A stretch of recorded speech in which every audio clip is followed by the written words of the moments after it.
Is this all there is? It's a question which expresses disappointment.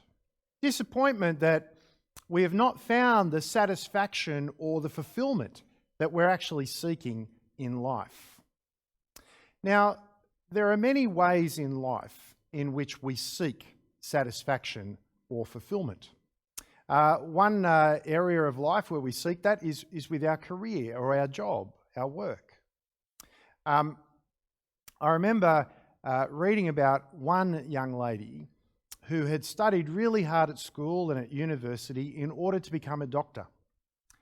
And she started her role as a doctor, but she was in a workplace which had a very toxic culture. And she was expected to work excruciatingly long hours. And eventually she just got sick of it all. And I can just imagine a person like that in that situation asking the question, is this all there is? Or think about someone who is middle-aged. They've been working in their job for quite a while, but it just doesn't bring them satisfaction or fulfillment. And they really feel like they need a change. But you see, one of the problems that can happen in our society, there's a bit of age discrimination that goes on in the employment market. Those who are kind of in that middle-age bracket can find it harder to gain employment than those who are younger. And so the middle-aged person desperately wants to do something else, but finds it hard to get something else and feels trapped. And in such a situation, you can just imagine them asking, is this all there is? Or the person who is retired, who really love their work. Indeed, their work was a core part of their identity. Their work was a core part of how they understood who they were. And, you know, after they retired, they took the overseas trip, played a few games of golf, but then life just started to feel empty. That void which had been created by leaving work was not being filled. And you can just imagine a person in that situation asking the question, is this all there is? Now, another area of life where people seek to find satisfaction and fulfillment is in the area of relationships. Many look to marriage, for example, as a way of finding true satisfaction and fulfillment. You know, if I just find my perfect soulmate, you know, they'll complete me. We'll be able to really have a good, deep relationship. It'll be great. I count it a great blessing to be in a wonderful marriage to my wife. You know what? Even the best of marriages have times when they're not satisfying or fulfilling. And sadly, friends, there are lots of relationships, lots of marriages which are dysfunctional. And for some, things get so dysfunctional, there's no hope of any satisfaction or fulfillment, that they prefer to end it rather than to keep it going. And in such a situation, you can ask, is this all there is? For some, the key relationship that they try and find satisfaction and fulfillment in is the parenting relationship. Looking after a child, they invest themselves in this child, do all they can to help the child to grow and to succeed. But, you know, as a father of four, and I count it a great blessing to be a father of four, parenting's hard work. You know, when they're little and they cry at night and you lose sleep, when they're teenagers and they give you attitude, not that mine really did, you know, some children sort of take a path that you don't want them to take, and you actually find yourself stressed out in those sorts of situations, certainly not satisfied, certainly not fulfilled. And you can ask yourself, is this all there is? And for some parents who have been so invested in raising their kids, when their kids leave home, start their own lives, it leaves those parents feeling a profound sense of emptiness. And they ask themselves, is this all there is? For others, we try and find satisfaction in our pursuits of pleasure, whether it's sporting glory, whether it's in art, whatever it is. But you know, every pursuit of pleasure is always fleeting at best. It's always fleeting at best.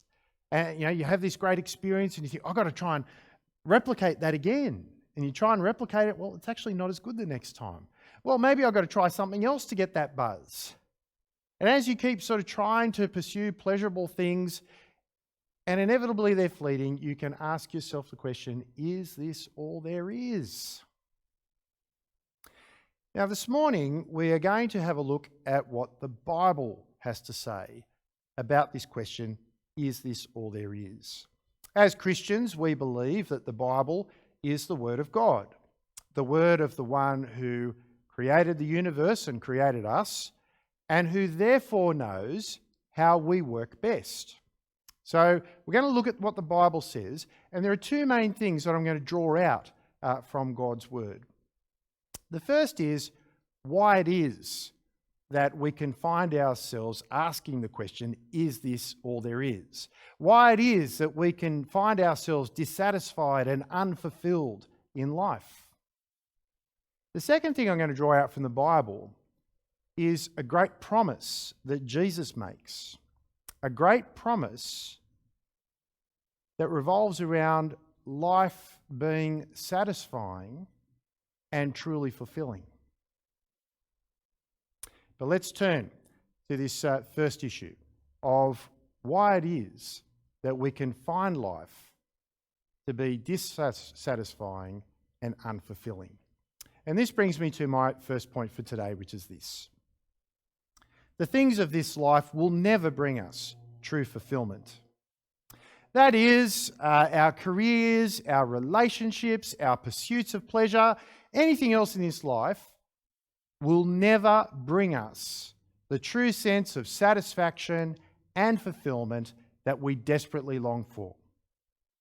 And indeed, that is one of the major lessons that the book of Ecclesiastes teaches us. The book of Ecclesiastes is in the first section of the Bible known as the Old Testament. It was written at least 2,500 years ago. And one of the things I find remarkable about the book of Ecclesiastes is that its observations about life 2,500 years ago ring very, very true about our lives today.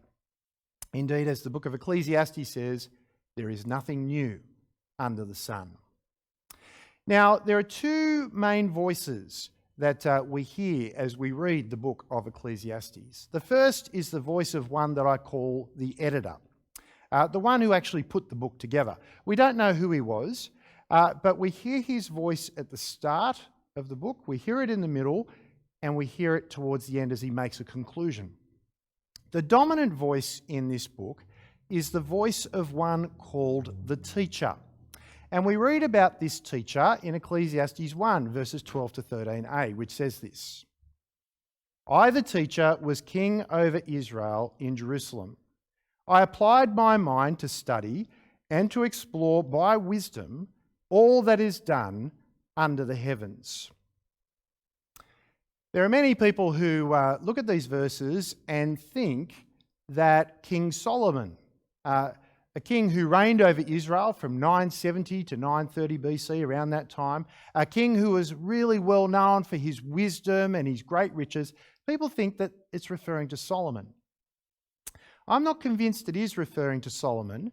I think what's going on here is that the teacher is a fictitious character made up by the editor who is loosely based around King Solomon and the kinds of experiences that he had. So we have the editor and we have the teacher.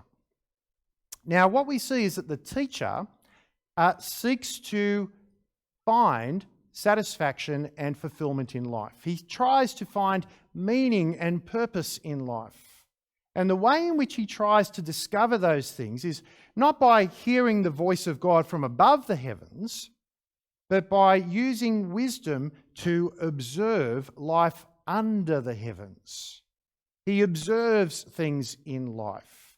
He experiences things in life and then uses his wisdom to try and make sense of those things so that he can know how to have satisfaction, how to have fulfillment, how to have purpose and meaning in life. Now, in the first reading that we had today, from chapter 1, verse 12 to chapter 2, verse 26 of Ecclesiastes, we see that the teacher pursues two main areas of life to try and find satisfaction, fulfillment, meaning, and purpose. And the first of these is the area of wisdom, or probably today what we would call education. And this brings me to my subpoint under this first point. And that is that growing in wisdom does not provide lasting fulfillment. Ecclesiastes 1, 16 to 17a says, I said to myself, look, I have increased in wisdom more than anyone who has ruled over Jerusalem before me. I have experienced much of wisdom and knowledge. Then I applied myself to the understanding of wisdom and also of madness and folly. So, this teacher seeks to educate himself in the ways of wisdom so that he can know how to navigate his way through life well. But he also checks out what it means to be mad, what it means to be a fool. So he's kind of weighing up these two options. Now, what's interesting is the impact that wisdom has upon the teacher, as we read about in chapter 1, verse 18. For with much wisdom comes much sorrow, the more knowledge, the more grief. Notice that as the teacher pursues wisdom and grows in it, the result is not satisfaction, the result is not fulfillment, the result is sorrow and grief. How so? Well, one of the things that the teacher reflects upon in this book is that the world we live in is a crooked and bent world. Because of our sinfulness, because of our rebellion against God's good rule, because we want to determine what is right from wrong rather than allowing God to do that, we find ourselves living in a world where injustice abounds, where suffering is great, and where the spectre of death is continually hovering. All those things come about because we have turned away from God. And so what happens is, as you live in a bent and crooked world filled with injustice, suffering and death, well, as you grow more and more in your knowledge of life, as you grow more and more in your knowledge of the world around you and how it works, guess what? You see all of these bad and awful things, and it causes you grief. It causes you sorrow. Now, you might think at this point that ignorance is bliss. But the teacher does make it clear that the person with wisdom has an advantage over the fool. Indeed, have a look at chapter 2, verses 14 to 16. The wise have eyes in their heads, while the fool walks in the darkness. But I came to realize that the same fate overtakes them both. Then I said to myself, the fate of the fool will overtake me also. What then do I gain by being wise? I said to myself, this too is meaningless. For the wise, like the fool, will not be long remembered. The days have already come when both have been forgotten. Like the fool, the wise too must die. Notice that the teacher says that the wise person has eyes in their head, but the fool walks around in darkness. You're going to navigate your way through life better if you're wise, if you're educated, than if you're a fool. But notice that even though the wise person has that advantage, that there comes a time when that advantage is lost. And that time is the time of death. Death is the great leveller.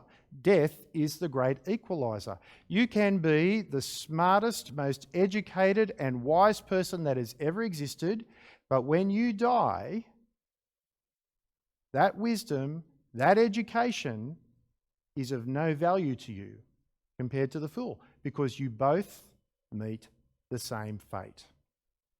And so for the teacher, as he seeks to find satisfaction, fulfillment, meaning, and purpose through wisdom, he is left concluding that everything is meaningless.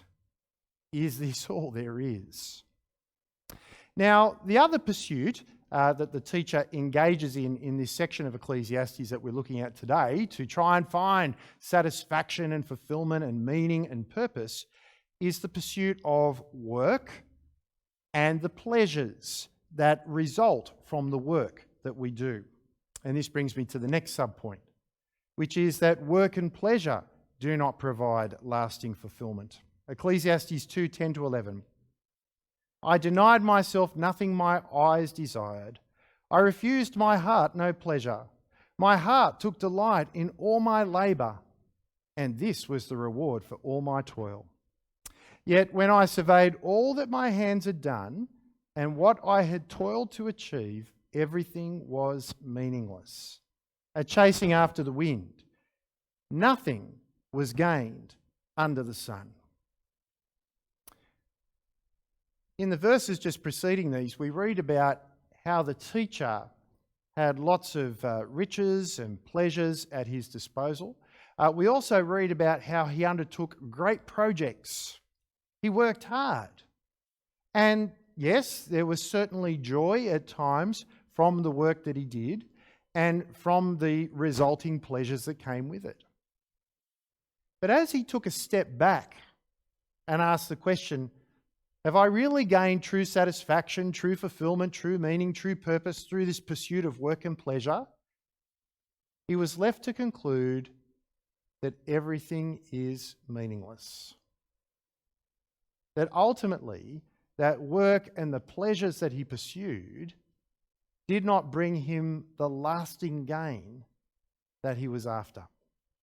Indeed, have a look further on at chapter 2, verses 22-23. He says, So my heart began to despair over all my toilsome labour under the sun. For a person may labour with wisdom, knowledge and skill, and then they must leave all they own to another who has not toiled for it. This too is meaningless and a great misfortune. What do people get for all the toil and anxious striving with which they labour under the sun? All their days their work is grief and pain. Even at night their minds do not rest. This too is meaningless. Notice that the teacher talks about how work is actually hard. Work can be painful. Work can cause us to be anxious. We really kind of long for the weekend when we work hard for 5 days so that we can at least enjoy something on the weekend because we find work to be hard and frustrating. Indeed, I was talking with someone once who told me that a study had been done that said it's really only 20% of people who truly enjoy what they do. The rest find work to be hard, frustrating, not satisfying. Work is hard. But notice what happens to the things that you gain through your work. You work hard, you go through pain, you go through anxiety. And notice what happens to the things you gain through your work. Well, when you die, you lose it all. You can't take it with you. And it gets left to someone else. And you don't know whether that person is going to use the things that you have worked for in good ways or if they're just going to blow it all. Again, death is the great leveler. One of the things that the book of Ecclesiastes makes very, very clear is that death means that the rich person who has worked hard and gained lots of things has no advantage ultimately over the poor person. Death is the great leveler. And so listen to what the teacher concludes as he realises that the pursuit of work and the pleasure that come with that ultimately do not satisfy or bring fulfillment. Ecclesiastes 2:24. A person can do nothing better than to eat and drink and find satisfaction in their own toil. Basically, he's saying, eat, drink, and be merry. Eat, drink, and be merry, and try as best as you can to find enjoyment from your work. That's the best you can hope for. You can't expect you're going to have lasting gain, true satisfaction, true fulfillment, true meaning, true purpose. You just got to try and get the temporary sort of joys that you can through what you eat, you drink, and what you work at now. And later on in the book, the teacher says, if you're going to make the most of life, you really need to do so while you're young, because as you get older, your ability to make the most of life decreases. But notice what the book of Ecclesiastes is saying.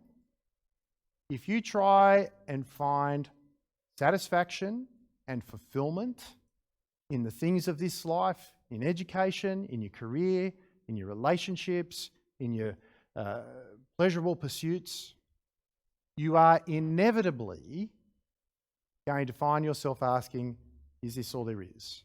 You will inevitably be disappointed, you will be frustrated, and ultimately the thing that frustrates us is death. The reason why we lack satisfaction and fulfillment now, the reason why we can be disappointed in life now, is because the things of this life simply cannot satisfy us and fulfill us. And this brings us to our second point that we're going to be looking at from the Bible today, and it's this. Jesus provides a way for people to have a truly fulfilling life. Look at John 10, 9-10. I am the gate. Whoever enters through me will be saved. They will come in and go out and find pasture. The thief comes only to steal and kill and destroy. I have come that they may have life and have it to the full. Notice that Jesus says he has come that people may have life and have it to the full. What Jesus is promising there is a life of true satisfaction and true fulfillment. A life where you will never ever be disappointed or frustrated. But where do you find this life? Well, remember, it's not in the things of the here and now that we can find satisfaction and fulfillment. So it's got to be somewhere else. Indeed, have a listen to what John chapter 3, verse 16 says. For God so loved the world that he gave his one and only Son, that whoever believes in him shall not perish, but have eternal life. God, out of his love, sent Jesus into the world to make it possible for us who die to be able to have eternal life. And when the Bible speaks about eternal life, it speaks about something far, far better than what we have now. The eternal life that is to come, well, justice reigns. Injustice and wickedness are no more. Sin is no more. Suffering is no more. Death is no more. The very things that cause us to be disappointed with life, to lack satisfaction or fulfillment in life, those things are no longer part of life in the life to come. It's perfect. That's where true fulfillment is found. And Jesus says that he came into the world to make it possible for us to have eternal life, where we will indeed have life to the full, where we will never ask, is this all there is? Where we will be truly satisfied. But here's the thing. Not everyone will receive this eternal life. The ones who will receive it are those who believe in Jesus. But what does it mean to believe in Jesus? Well, basically it means accepting that Jesus can do for us that which we cannot do for ourselves. What I'm going to do now is put a prayer up on the screen. And it's a prayer which expresses belief in Jesus. It's a prayer which summarizes what the Bible teaches about what belief in Jesus actually is. Let me just work my way through this prayer and then help unpack what belief in Jesus is actually all about. The prayer starts, Dear God, I know that I am not worthy to be accepted by you. I don't deserve your gift of eternal life. I am guilty of rebelling against you and ignoring you. I need forgiveness. Thank you for sending your Son to die for me so that I may be forgiven. You might remember that earlier on I talked about the fact that all of us have rebelled against God's good rule. The reason why there is injustice in the world and suffering and ultimately death is because of our sinfulness, our rebellion against God. Now, in John 10, in our second reading earlier on, we heard Jesus talk about that he is the good shepherd and that the good shepherd lays down his life for the sheep. When Jesus died on the cross, he wasn't dying a death that he deserved. No, Jesus always obeyed his Father perfectly. He didn't deserve any punishment at all from his Father. Now, when Jesus died, he actually died in obedience to his Father for our sake. And all of the punishment that we deserve from God for our sin was poured out upon Jesus. And the reason why that happened was so that God could bring us forgiveness and be just in doing so. You see, the person who believes in Jesus, they acknowledge, as the prayer says, that they are sinners. That's what the Bible says. We're all sinners. The person who believes in Jesus doesn't come before God and says, listen, God, I'm really good. I deserve eternal life because I'm good. Such a person doesn't believe in Jesus. They believe in themselves. Now, the person who believes in Jesus, they recognize they've done wrong. And they recognize that only Jesus can bring about forgiveness. We can't be good enough to earn forgiveness from God. We just can't. Jesus had to come into the world to die in our place, to take the punishment we deserve, to make forgiveness possible. And the person who believes in Jesus says, I'm not good. And I can't make myself right with God, but I believe that Jesus can. I believe that his death provides the way for me to be forgiven of my sins. Let me ask, do you believe that? Let's look at the next part of the prayer. We read, thank you that he rose from the dead to give me new life. The other thing that a follower of Jesus believes is that Jesus actually rose from the dead. He lived the perfect life, he died on a cross, and on the third day he actually rose from the dead. He conquered death. And just as he rose from the dead, the person who believes in Jesus believes that Jesus will raise us from the dead and enable us to be able to have eternal life. Life to the full. Now, I don't know about you, but when I die, I don't have the ability to raise myself from the dead so I can have eternal life. The person who believes in Jesus believes that Jesus can do for us that which we can't do for ourselves. He can bring us forgiveness of sins, but he can also raise us from the dead. And the final thing I want to highlight from this prayer is this. Please forgive me and change me, that I may live with Jesus as my ruler. Amen. A person who believes in Jesus believes that Jesus knows the best way for us to live. And so they say to Jesus, you can rule over my life now.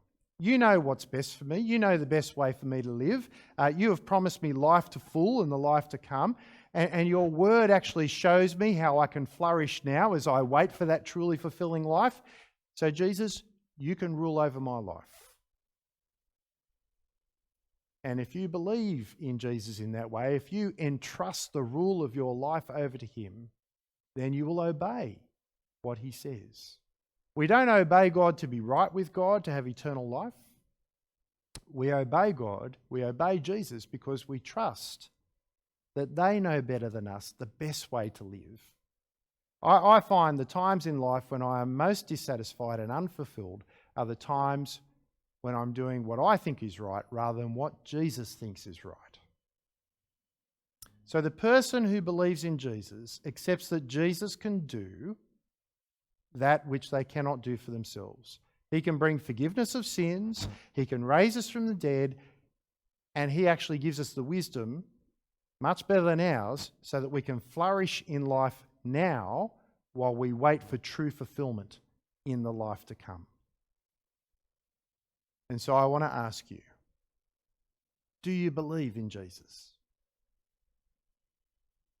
If your answer to that question is no, let me ask you another question. Do you want to believe in Jesus?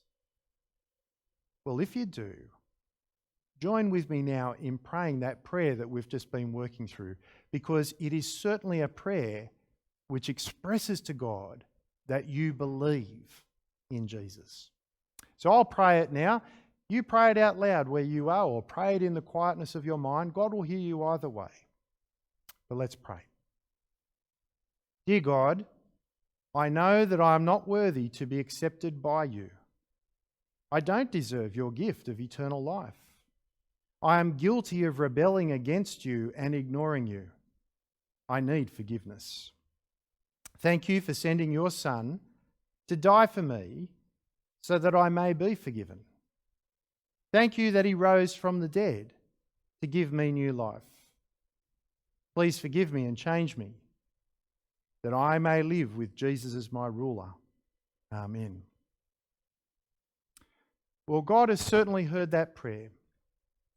And I want to give you some words of assurance from John chapter 5, verse 24. Jesus says, "Very truly I tell you, whoever hears my word and believes him who sent me has eternal life and will not be judged, but has crossed over from death to life." Jesus is saying that if you prayed that prayer, if you've expressed your belief in him, sought forgiveness, then you can be assured that eternal life is now yours. If for some reason you were to die tonight, you can know for certain that you will have eternal life. You will have life to the full with the Lord Jesus Christ. And if you have prayed that prayer for the first time today, please get in touch with me. Let me know so that I can now help you to take the first steps living with Jesus as your ruler.